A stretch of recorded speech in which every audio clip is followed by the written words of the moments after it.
Can you guys hear me? Yes or no? Up, down, up, down. Can you guys hear me now? Can you guys hear me? Yes, no, maybe, kinda. Testing 1, 2, 3. Testing 1, 2, 3. Can you guys hear me? Okay, thank you guys. I appreciate it. It was in my settings. All right. Anyways, welcome to the show, everybody. I hope you guys can hear me and everything's good on your end. We got everybody in the chat. Major welcome to everybody. Trey Stone, what's up, my man? How you doing? Redeeming, what's up? And I think Tammy's going to be in here tonight too as well. If not, I will wait for her a little bit later in the show. But before I get into the details here for tonight, if you guys have been wondering what's going on with me and all of that, obviously there's a lot of drama going behind the scenes that I can't really speak on until I do the special 2-hour show coming up on the 19th. Now, again, before I get into the facts of tonight's podcast, let me go ahead and, if you missed it, let me go ahead and show you guys the trailer that's coming up on the 19th that's going to basically open a big major can of worms when it comes to all of my haters, naysayers, and all of that, especially all the ones and the idiots up north and other states that are spreading all this crap about me and whatnot. And we're going to go ahead and open it up, be completely 100% transparent and accountable and truthful on top of all of that. So again, 2-hour special podcast coming up on the 19th, which is Friday, which is on Man's Night. Here's the trailer that I put together for that very thing. Here it is. Check it out.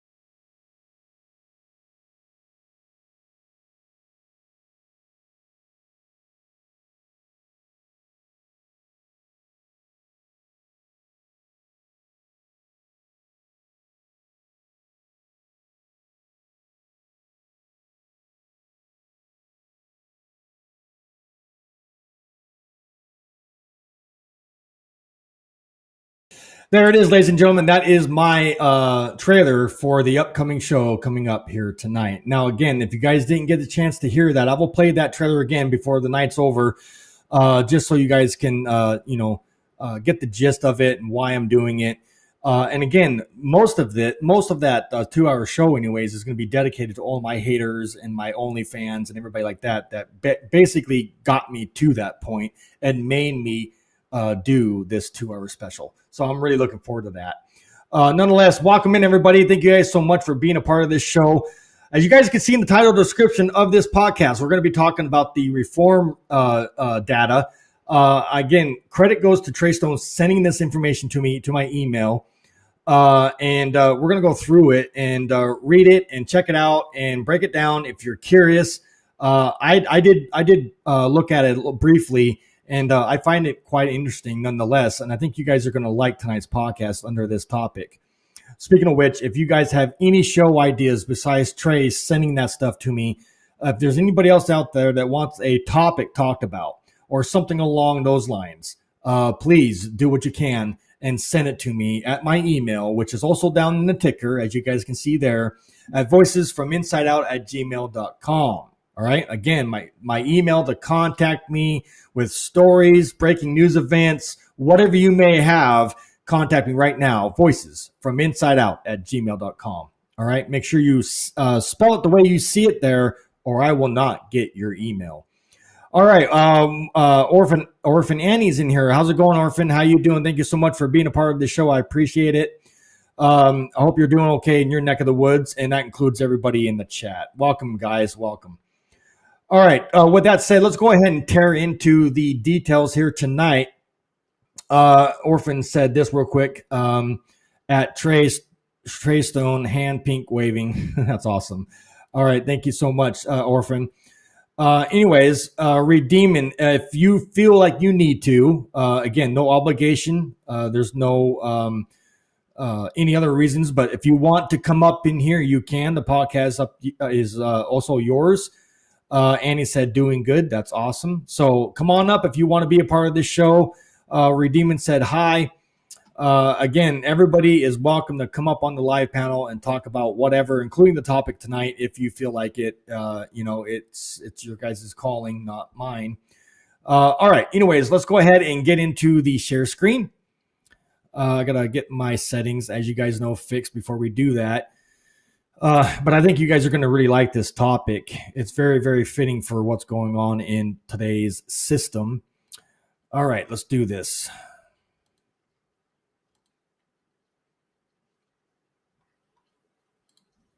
Hey, what's going on, Redeeming? How you doing? I'm okay. How about yourself? I'm hanging in there, enjoying another day in paradise, as you know. So just a quick little tidbit information for you. Tammy was trying to find the Google chat thing that you sent her, but she can't find it. Hopefully she'll get in and talk to you a little bit more about it and find out what the issue is. But if you want to, after the show, stay here with me and chit chat, you're more welcome to do that after the show, after we're done doing our live. Does that sound like something you want to do? No worries. I'm in no rush. Honestly, I already gave her I already sent her the link and everything. Okay. She said I'll just email her to send me her Gmail instead. Nothing to worry about. Oh, okay. No problem. I just wanted to touch base with you on it. Thank you very much. Not a problem. Let's go ahead and do the share screen and do this real quick. All right. For everybody in the chat, including you, my friend Redeeming, can you guys see this on your screen pretty good, or do I need to zoom in more? You should be okay. Okay. As long as you can read it. All right. So if you guys don't know what this is about, this is the parole. I did a podcast on the parole system and all of that, but this is what Trey Stone sent me.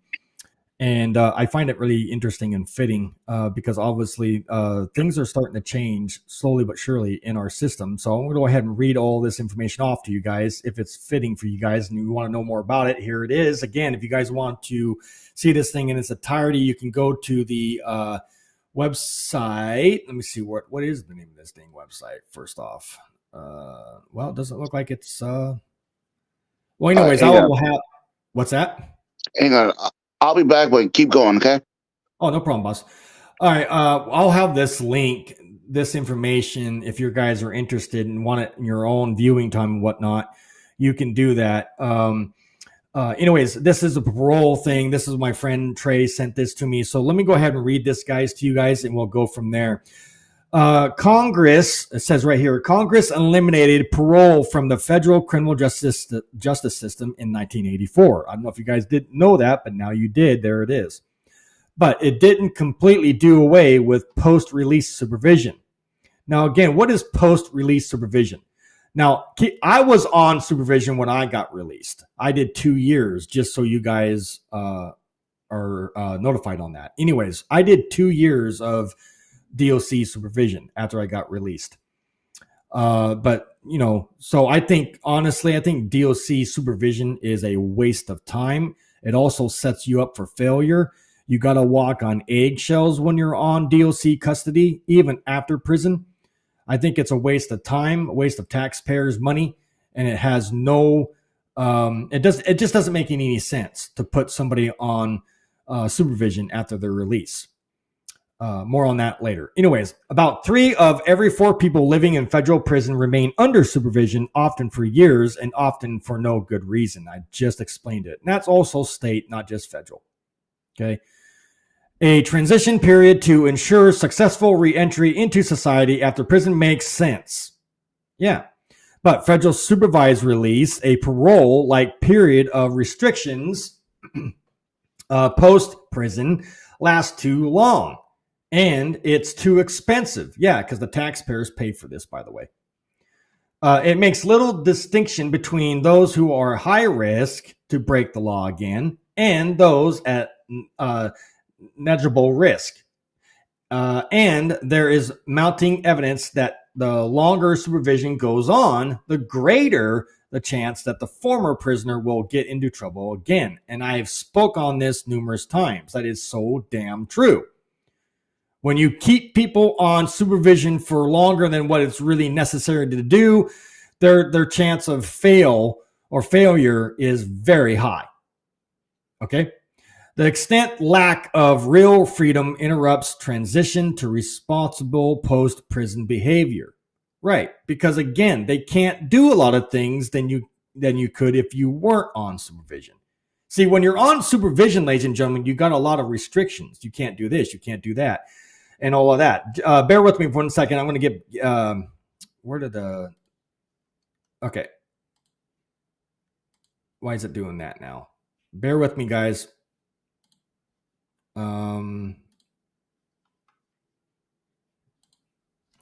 What's up, Redeem? Can you hear me? Yeah, I can hear you. How you doing, man?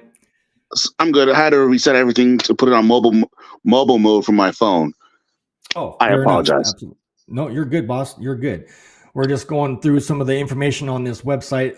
But let's go ahead and Tin Man, what's going on, man? Thank you so much for being a part of the podcast. I see you. It's also double jeopardy if it exceeds your original sentence. Absolutely. Perfect. To be honest with you, seeing as it really doesn't do much, if the people, the DOC really cares, and I bet you, like they said, we're not going to really keep it out. We're not going to try and rehabilitate or reform said people, because it's, and not quote unquote not in the budget, but in truth, they just want to mooch off the hard labor and drama as they could. Not and that's unfortunate. The ones who are really high risk, the ones who still choose, are the same ones who go out there and still do that stuff. And the fact that, how do I put this? Many parole officers, let alone don't actually do the job of actually helping them reform, shows that they don't care. Correct. It's ongoing punishment for all, and there's no rehabilitation, no reform. Right. I mean, there's support groups, but there's not enough supporting, let alone helping people reform, be re-educated. And even the court-ordered therapist is more about, yeah, whatever. Money, we need money. And we're going to have you say the same thing over and over and pretend that you never made any improvements. Right. Yeah, absolutely. And you're spot on with that. And again, keep in mind that, this supervision stuff. Let me ask you, Redeeman, how do you feel about supervision? Do you think supervision is important to have, or do you think supervision is just a waste of time and money? I'm going to be a bit, how do I put this? Moderate. Let's go with that, okay? I think it all depends on the crime itself. That's true. The person, Also, if the person's learning how to unlearn said behavior that got them in trouble in the first place, and it's actually made an attempt to not only rehabilitate and also guide others into not doing the same shit, or welcome, hey, Tammy. Hi, guys. Go ahead. Sorry about that. Go ahead, Redeem. How do I put this? If you really want to see people change, if you want to keep an eye on them, cool. If you want to be friends, well, not everyone's going to be your friend, but if you want to prove them wrong and show them, hey, I see you've learned your lesson, and I see that you're actually taking the time to realize, hey, we shouldn't do this anymore or ever again. Cool. Because if someone still chooses to be a threat or a menace to society, not because of what so-and-so said, but actually did it, but still choose to be a menace, and there are a lot of habitual offenders out there who have caused a lot of damage, not just physically, but also emotionally and mentally.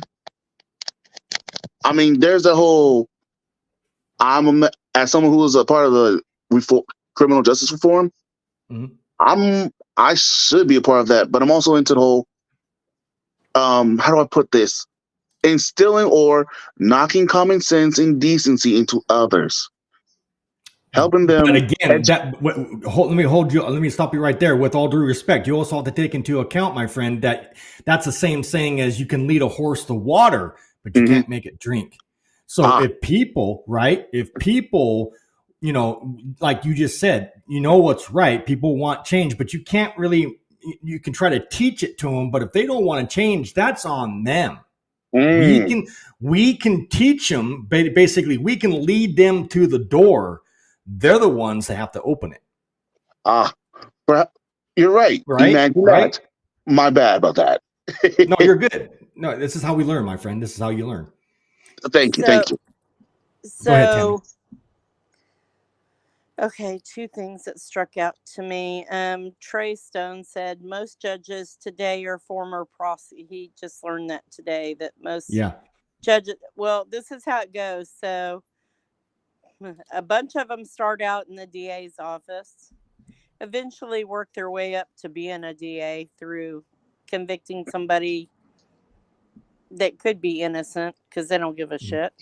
Right. And then they move from that to being a criminal defense attorney, aka public pretender, because all of them are on the could be pulled at any time by another judge who was a former DA to get doesn't surprise me. It's just just imagine a hamster on a wheel and it pulls another hamster on there and it just kind of runs around the wheel, and then it pulls another one until the whole wheel is full and they're just running around on the wheel together. That's the justice system as we know it. So that's the first part of the problem. Then the other is, I agree, Orphan Annie, that, if you got a thumb on you after you leave prison, instead of having resources, you're put under a microscope. But see, the whole intention is to get you to screw up somehow under pressure. It's like growing up in a household with parents that say, oh, you're a screw up. You're always screwing up. You're going to screw up. You're never going to amount to anything. That was drilled in me a lot. Yeah, exactly. I can relate to it. So then eventually you're like, well, hell, every time I walk in the door, I'm told I'm going to be drugged to the hospital for either a drug test or an alcohol test. So hell, I should be partying it up. What have I got to lose? Yeah, that's the mentality. And then we have the revolving door on top of the fact that you get out and you have nowhere to live. You have to go back in that same criminal genre of things. Criminal mindset. Mindset. Go ahead. Mindset. Yeah, that's the word. Yeah. So there's just, listen, the system is designed to keep you in the system. It's designed to fail. Yeah, absolutely. Yes, it's to make you a failure, not to build you up and pull you out. The only reason that people are rehabilitating is because of groups, like-minded people that have been incarcerated. There are some, I've been looking and researching, that go straight forward and they're trying to pull people out of the trenches and help them. Annie? Just like what we want to do. Look at the comment from Orphan Annie. Absolutely spot on. It's up on the screen. She said a helpline for offenders should be available, just like there are for hotlines for suicidal people. Absolutely. Yeah, that would absolutely. And everything. You know how many things could be prevented? Do you know how much stuff could be prevented if we could? Obviously, a lot more than there is currently now. Agree. Annie, you're right about a lot of things about violent offenders and habitual offenders, but when a violent offender goes way beyond and causes so much damage, I'll be honest with you. And since history dictates, how do I put this? History tends to repeat itself too. Yes, it does. And those are the ones that we have to realize. You have to do like a sorting system, just like you do for anything else. Absolutely. And somebody comes to your business, say you have a family-owned business. You're going to pick the person that's best for the job based on what their qualifications, their experience, their knowledge. You're going to go, okay, this person seems like a good fit.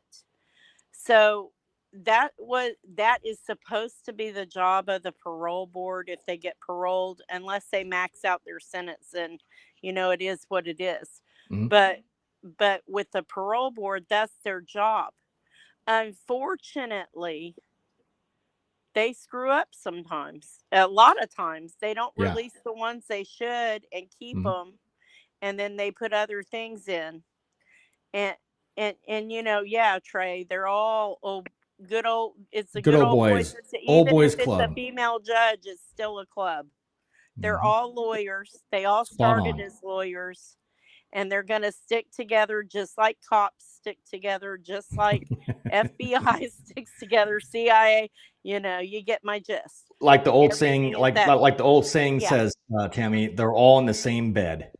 Yeah, they are, and that's part of the problem. There's no oversight. That's an outside entity. Absolutely. People go, complain to the Bar Association, complain to the Judicial Committee. You know why it doesn't? Because it's run by what? It's the same people. Ooh, I bet it's the same people who no made outside monitoring. And I bet you it's the same people who may be doing the same thing as any other offender. The same kind of people who may had a hand in the Epstein Island escapades. Imagine Yeah, that. I've been saying that for a while now. It's the I'm same getting so sick of people. hearing about P. Diddy and Epstein. Why don't y'all check the skeletons in the closets of all of these judges, both federal and state and county and city level? Let's just take it all down to the bottom. Anybody that's in a public office, once you sign up to be a public official, I don't care what entity of the government you're in. Should have you opened your whole history up to all of us. Everything should be transparent. Yeah, because you can't wouldn't that sit start in that a place. freaking shit show if that because every time somebody Can does you that, or imagine? even every time, like look what's going on with me. I'm still the talk of the town, and it's 15 years old. I'm still the talk of the town. Yeah, They're your only fans. Yeah, but the bigger question I have for you guys is why. Well, I want to advocate too on that end. Let me say this. God, I don't get it. I do. I know why they're doing it. I get exactly where it's all coming from. Let it the go. Stupidity behind it. It's just absolute ridiculous. You built up to where you were, and it's immature. They thought they were going to come in, and just take over, and just knock you over. I wish I wasn't so famous. I love it, Tim. Man, love it, man. You're good over there. And they thought that it was going to be a piece of cake, but you actually fought back. They weren't expecting that. They were expecting you just to cave and just to fold. I don't think they realized how strong I was mentally. I would like to tell a little synopsis for redeeming. So redeeming.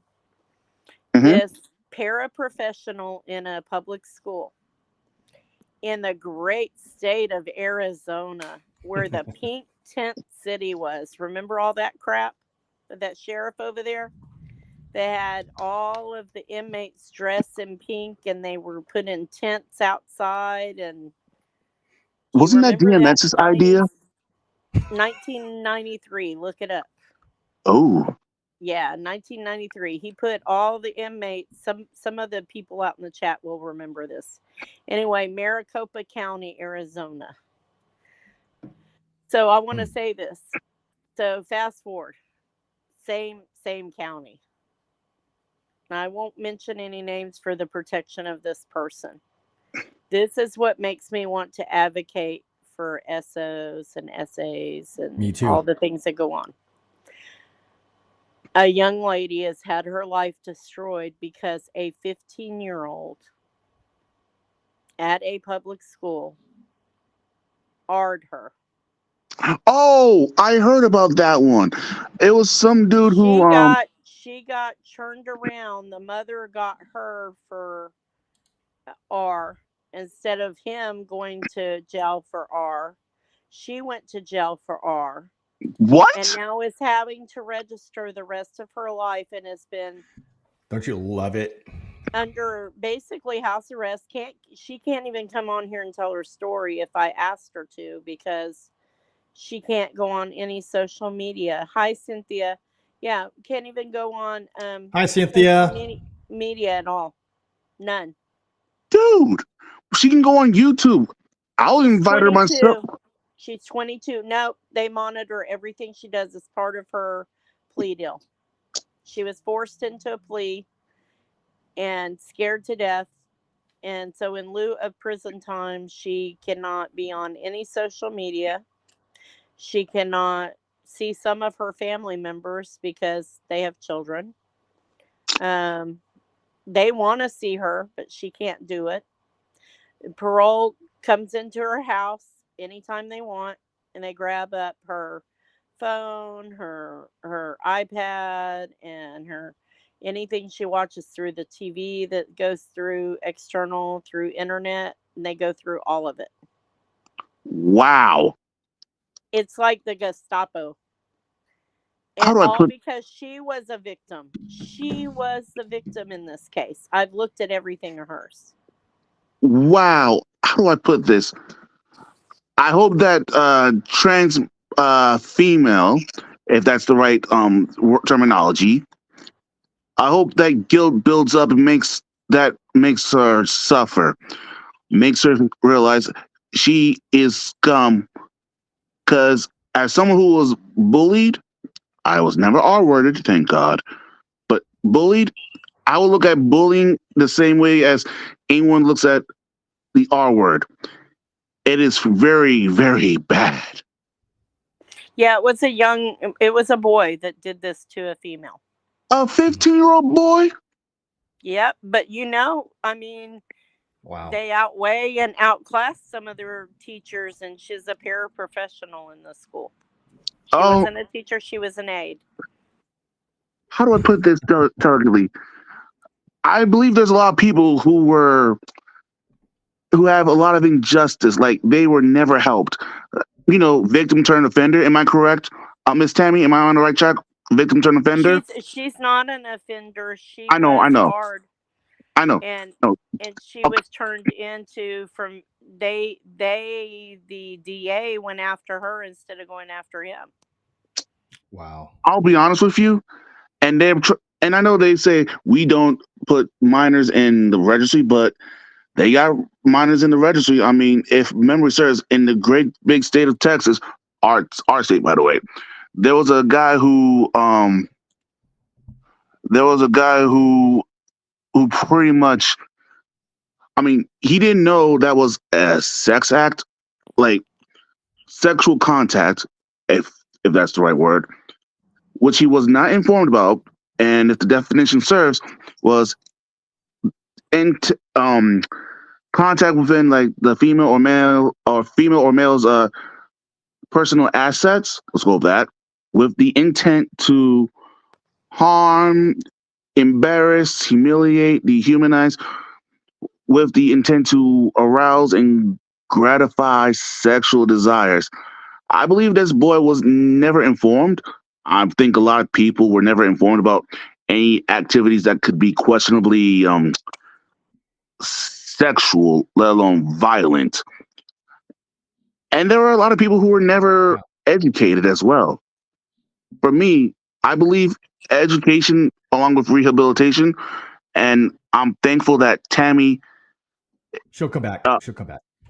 Okay. I am thankful that Tammy, along with yourself and a few others, agree that we need more education and rehabilitation. Cynthia, you are correct. Because Cynthia and Tin Man and Orphan, everybody's on spot on. I mean, with victims like Tammy and victims who were turned offender like Drake Bell, and if you ever seen Quiet on the Set, you could imagine the horrors that anyone would have noticed, which we never did. Right. And isn't it amazing now, Redeeming, that all this is all of a sudden coming out now? It's amazing. How many years later is coming out? I'm still shocked about, to be honest, looking at it now, and just like you, I am a very, very slow learner. And I told you about how I was in special ed and I never knew why. Me too. And looking at all the actions that I may have learned from TV and real life, I'm like, and looking at all that, oh dear sweet me. All this time, all those things were sexual acts, and we watched it as kids, and the parents of those said actors let this happen. Yeah. Well, oh my. You can't blame yourself because we didn't know. We were young then too, and of course but you don't get taught none of this stuff. So don't beat yourself up, because like I said, all this stuff's coming out now, and there's a rhyme and reason for all of it. There's a rhyme and reason why this is happening. Like, I mean, look what's happening with P. Diddy now. So I mean, it's getting bad. It's getting really bad. But I want to go ahead and continue to stay on topic and on task. I want to get back to my share screen about this parole stuff. Parole, so please do. Yeah, no, absolutely. If you guys have any comments, questions, including people in the live panel that want to chime in here and talk about this topic tonight, please do so. Orphan Annie said this real quick before I do the share screen. She said, in these states between in these states, one second. Hey, Tin Man, how's it going? Just stand by, Tin Man. In these states, between 20% and 39% of the prison population resides in for-profit prisons. It is for profit. Absolutely. It's all about the good almighty dollar. Absolutely. How's it going, Tin Man? Hey, how's it going? Hey, Tin Man. Good. Forgive me a moment. I got something crunchy in my mouth. I'm going to swallow it. You're fired. Dude. I'm kidding. But yeah, these are all great comments coming in, guys. I appreciate you guys.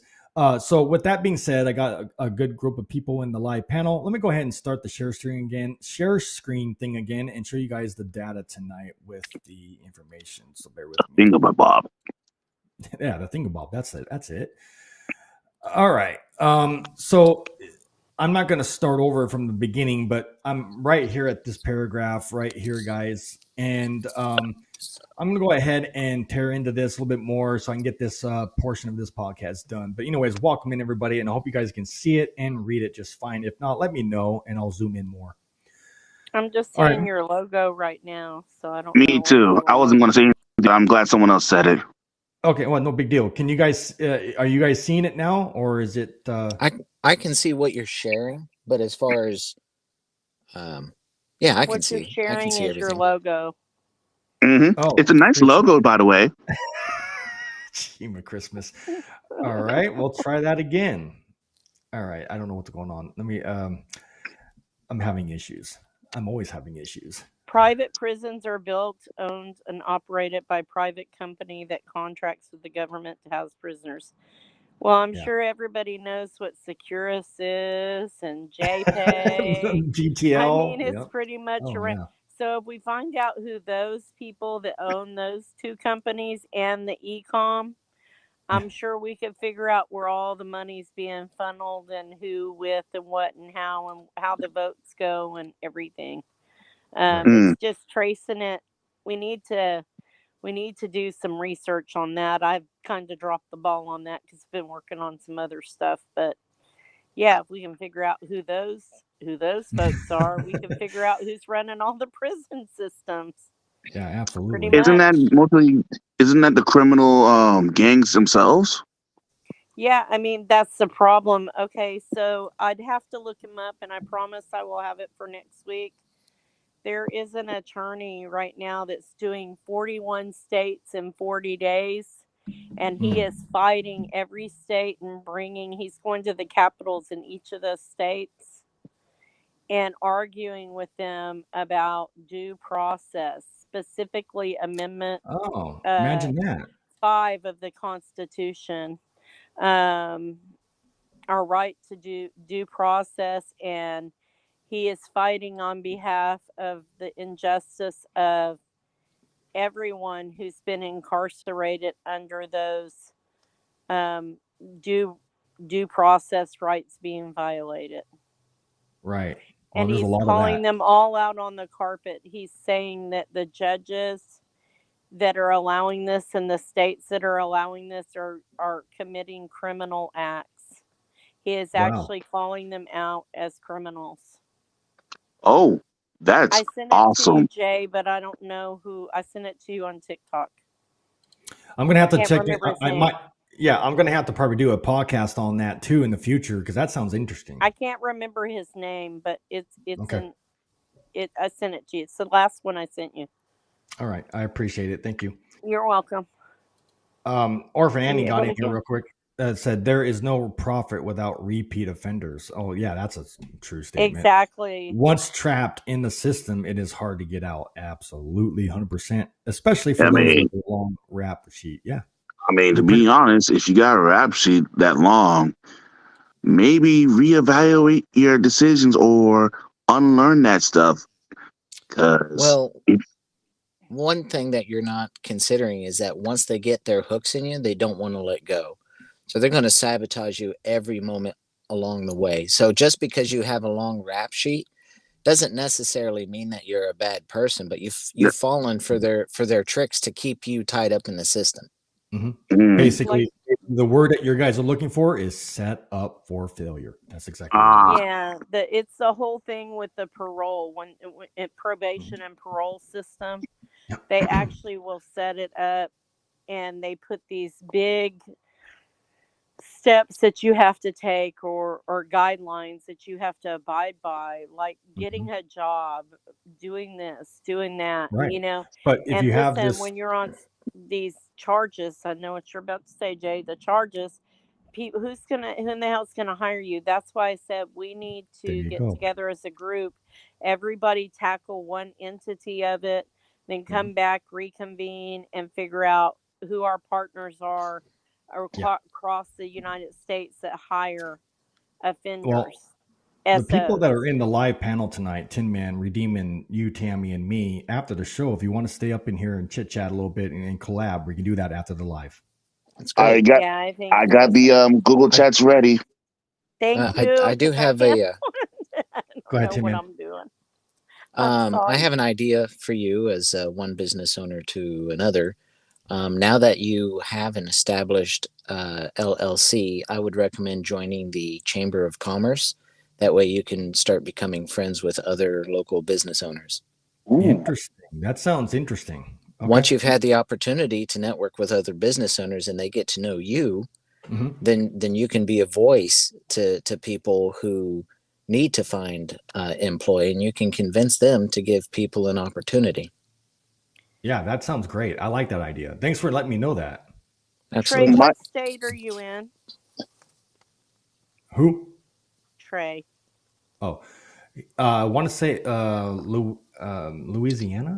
Hold on, I'll find out. Trey, what state you in, Trey, real quick? Tammy wants to know.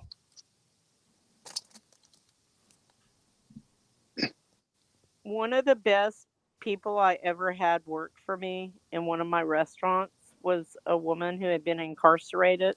I worked with the local probation and parole department and hired people for my restaurant that were looking for a fresh start. Okay, let me do some research. I want to see if there's one lady in particular that comes to mind. Let me do some research. If he was closer to me, I'd freaking, I would do what I could. Yeah, he's right next door to me. He's right in the next state over. Jay? Yes? Might I suggest, when you be a businessman, create ways to create pathways to create diversion programs, or let alone systems that enables people to not only rehabilitate but also clear records, provided that they can be acknowledged by the parolees, state, and federal. But most importantly, help prove to the communities that they are no longer a threat as well. Right. No, absolutely. See, and that's the part that there's a confusion on. What people don't know is that basically, in order for people to become successful in life as a whole, they got to prove themselves. You can't keep acting up and expecting your record to go bye-bye. Now, again, can certain records be expunged or taken away? No, not really. There's some records stay on there. Now, like when it comes to mine, I'm not 100% sure, especially in this state, if they can be taken off. But it's all great ideas nonetheless, and it's a great way. I don't think so, but yeah, because my robbery is a violent offense, sure. so yeah. Well, here's we can try. What if? Yeah, go ahead, Tim. What if after 10 years the records would just fall off? That would be nice. I mean, if you've kept your nose clean for a decade, clearly you are not a threat to anybody. Like 15 years. Yeah. 10 to 15 years is doable. I mean, with the right mindset and goals, we can do anything. Yeah. I mean, I love your guys' ideas. Go ahead. There is scientific proof that after 10 years, every cell in your body has already replaced itself. So every 10 years, you are, in fact, a new person. Right. Imagine that. Wow. That's I never expected to see some science biology class. Ooh. I mean, it's true though. But I'm going to try to definitely do that share screen now, guys, again. So let me know if you guys can see it on your screen, because I want to get this information out. I think it's very important about this topic tonight. So bear with me real quick. Now, let me know again if you guys can see it. Can you guys see this? Can you guys see this on the screen now? The paragraph. Yeah, I can see it now. I can see it. Okay, perfect. All right.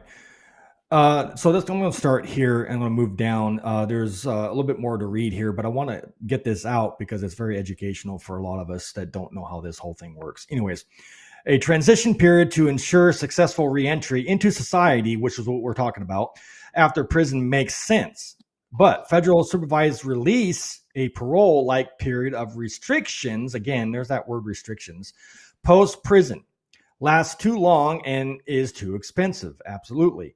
It makes little distinction between those who are at high risk to break the law again and those at negligible risk. My bad. Some of these words are tough. I do apologize.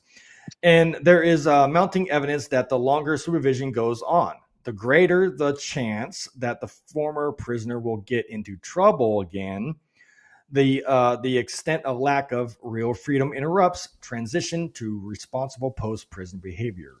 And that's what everybody in the chat's been talking about and on live panel. So, go ahead. I got to find the rest of the paragraph. Where did it go? I had something to say. It was something you were just talking about. I lost it. Again, you're fired. No, I'm kidding. This is interesting. Yeah.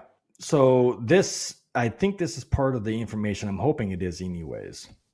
But I'm going to go ahead and highlight it so you guys can read. I remember what I was going to say now.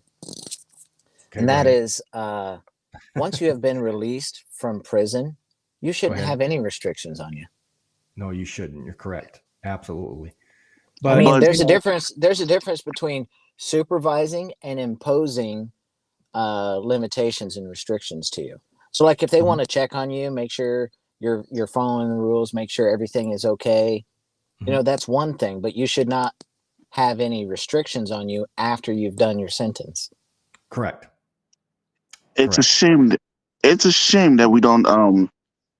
It's a shame that there's not much. I mean, there's support groups, but it's a shame that we don't. How do I put this? Improve on these stuff, because the whole fear mongering that's going on. Yeah, I hate that word. Sorry about that. No, you're good. I just hate it because they use it on me all the time. Carry on. But these whole putting someone's business out there and no one consented. Oh, nobody consented to having their business out in the open. Right. Yeah, I do not consent to having my stuff out there on the internet. I don't either. Major Fourth Amendment violation, isn't it, guys? All right. Go ahead. The key word is consent. If the everyday man, such as yourself, Tammy, Tin Man, and myself, have to give consent or ask, so should the lawmakers and the lawman or woman. Right. Here's the thing: Right. if the registry is not a punishment, and it doesn't put anybody in danger, then how about we have a list of judges and where they all live and what they drive and all of their identifying characteristics? Yeah, well, of course not. That would be insane because that would put them in danger. Put anyone who ever committed a crime in danger and see how far they go. I mean, vigilant. Go ahead. I'm sorry. I think that we should have, if they are going to continue on with this registry, if they are absolutely hell-bent, then I think any public official who has any capacity in law enforcement or the judicial system or in making laws and passing laws should have to be 100% transparent and have the most exclusive background check done on each and every single one of them. Tit for tat. Absolutely. Because they are putting someone, an American citizen. Wow.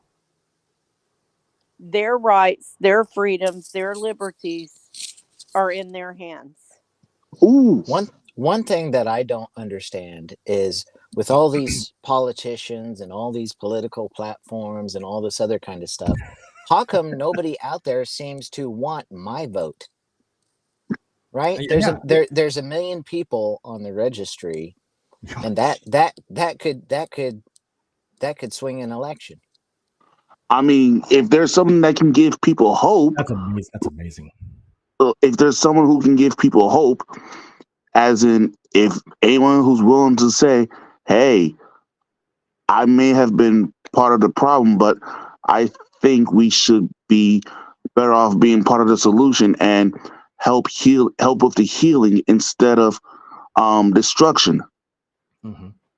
I mean, we glorify serial killers, and they get to go and get interviews and write books and have artwork and all movie kinds deals, of crap, TV shows, and they Netflix use series. And the FBI, the CIA, and different law enforcement agencies use them to learn from. What makes any other criminal with any other criminal background not have some information to offer or teach? You raise a great point on that, Tammy. That doesn't make any sense to me, even though I was like laughing at it. It's weird how other crime type stuff happens, right? And they get book deals, movie deals, TV series or Netflix deals, but people like us can't. I'm not even on the thing, but at the same time, wasn't Gacy allowed to sell paints? And the fact that go ahead. Gacy was able to do a lot of stuff. Him, I believe, a few others as well, who were in prison, but literally got to do a lot of stuff while some of the victims didn't. And some of them were within that whole reason why the registry was made. It's like, how in iota sense does that make sense?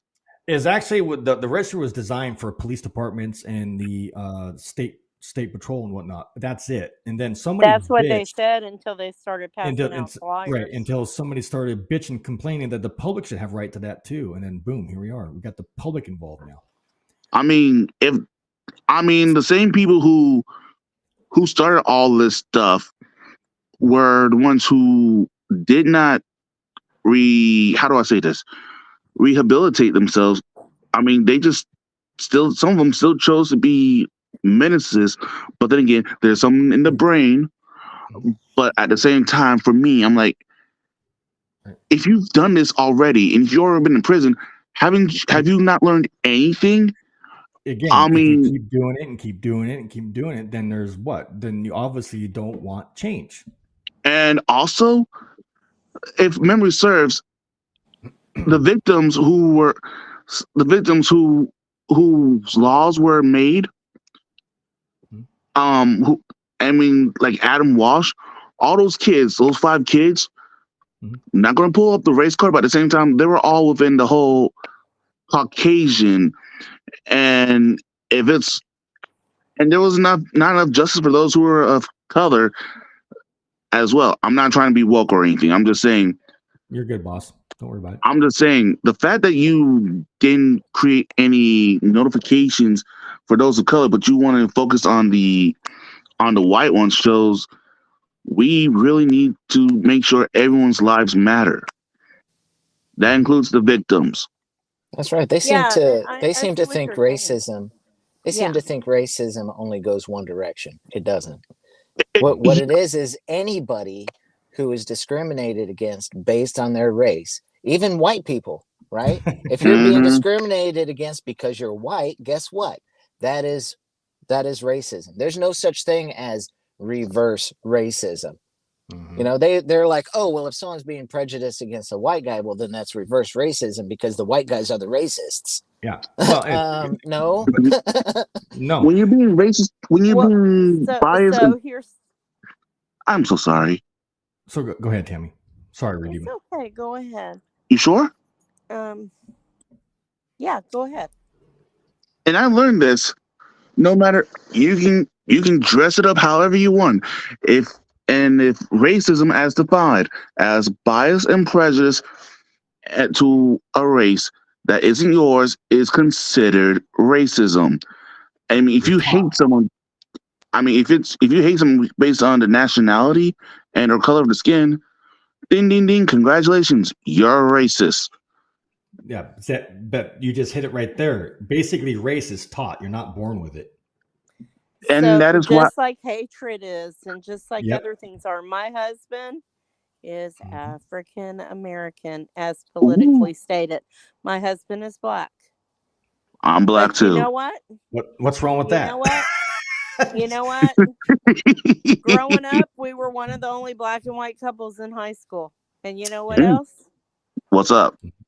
My dad was from, I'm going to blow everybody's wig right now. My dad was from Alabama. His family was Oh, racist. My dad picked cotton in the dang fields with my everybody dad's else. And he racist. absolutely refused to let me say any racist thing against anybody ever in my entire life. He did not Wow. believe in it. He Wow. did not condone it. And he was a cop on top of Yeah. that. So let's Wow. put some more icing on the cake. So if he can come out from that hatred that he was raised in, it is, people use it as an excuse, Mhm. and the system uses it as a tool to keep everybody divided. This Yeah. is Oh, what I absolutely. want to say, and I wish that some prisoners would hear us speak right now. If I had anything to say to all the prisoners in America, what I would tell them all, and I mean this, I would tell them, instead of having your hatred towards one another and having your cliques get together, be on the same page and raise up for justice for yourselves. There you go. As Nice. prisoners, Amen. united Absolutely. for Amen. modern, best living conditions that are humanly possible in there. And Absolutely. to have air conditioning, to have basic needs met, food, medical, so, Yeah. Behave. counseling, they need all that. They don't get that Behave. crap in Ooh. there. Ooh. If I can say the same thing, I want to add in some to all my to all my to all the people who are in prison. Regardless, if you want change, you gotta do the change from inside. You gotta unlearn that stuff. Yep. I believe that you can be reformed and rehabilitated and I blame redeemable. the media. I blame politicians. I blame the reason why we have racism is because basically, like everything else, it sells. It's a Yeah, well, political stunt. when I It was Racism keeps and us when I sex was growing sells. divided up, and it keeps us down. so like I grew up in little towns, right? Gallatin, Missouri was one of the towns, and there's another little town here in Kansas that I grew up in, and I was 13 years old the first time I ever saw a black man in person, and so the only thing I knew about black people was what I had seen on TV. So on TV at that time in the late 80s and the early 90s, every black person that you saw on TV was cast in the role of a thug or a thief or a carjacker, or all these other kinds of things. So the only thing that I knew about black people was what I had been fed from TV. There at that time there wasn't a whole lot of positive roles for African Americans, until I saw Die Hard, and then he was what was it, Die Hard, or there's two that I get mixed up. Die Hard And, 2, 3. and Lethal Weapon, right? There you go. I get those two mixed up. It might have been Lethal Weapon, that had Danny Glover in it. Good, yeah, man, good I love Danny Glover and Denzel Washington. They're amazing actors, But the thing is, I grew up in these little towns, and nobody was educating me on anything, and the only thing I knew about anything that I wasn't exposed to personally was what I saw on TV. I think that's about a lot of people who may have been locked up, who have learned from TV. I won't go into details about video games, but TV is the bigger. That doesn't help. Video games don't help. But guys, look, man, time's up. I gotta bounce out of here. If you guys want to stay here after the live, please do. I need to talk to you guys anyways. So stay here.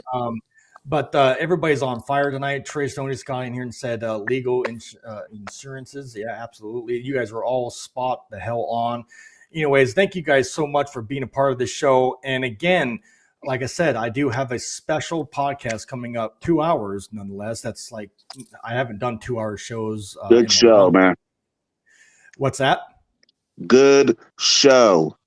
Yeah, thank you. I appreciate it. And it's coming up on the 19th. And here's that trailer for you guys if you haven't seen it here.